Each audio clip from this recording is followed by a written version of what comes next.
সমগ্ৰ দেশৰ লগতে তেজপুৰতো ট্ৰাক চালকৰ প্ৰতিবাদ কেন্দ্ৰীয় গৃহমন্ত্ৰী অমিত শাহৰ প্ৰতিমূৰ্তি দাহ কৰি প্ৰতিবাদ সাব্যস্ত কৰে ট্ৰাক চালকসকলে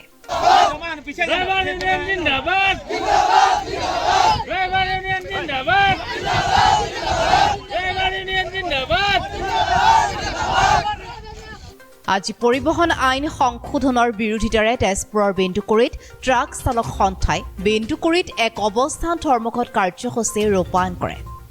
বেণ্ডুকুৰিৰ ভাৰতীয় খাদ্য নিগমৰ গোদামৰ সন্মুখত কেন্দ্ৰীয় গৃহমন্ত্ৰী অমিত শাহৰ প্ৰতিমূৰ্তি দাহ কৰি নতুন পৰিবহণ আইন সংশোধনৰ বিৰোধিতা কৰে ট্ৰাক চালক সন্থাই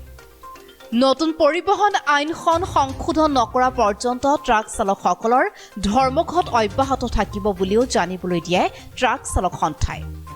এই সন্দৰ্ভত ট্ৰাক চালকসকলৰ মন্তব্য শুনকচোন আজি আমি বেণ্ডুকুৰিৰ ড্ৰাইভাৰ সন্থাই সিদ্ধান্ত লৈছোঁ যে আজি ইংৰাজী 2/1/2024 তাৰিখৰ পৰা আমাৰ ষ্ট্ৰাইক চলাই যাম যেতিয়ালৈকে কেন্দ্ৰীয় চৰকাৰে আমাৰ আইনখন ড্ৰাইভাৰৰ ওপৰত লোৱা আইনখন সলনি নকৰে তেতিয়ালৈকে আমাৰ ষ্ট্ৰাইক বন্ধ নহয় ড্ৰাইভাৰ ইউনিয়ন জিন্দাবাদ জিন্দাবাদ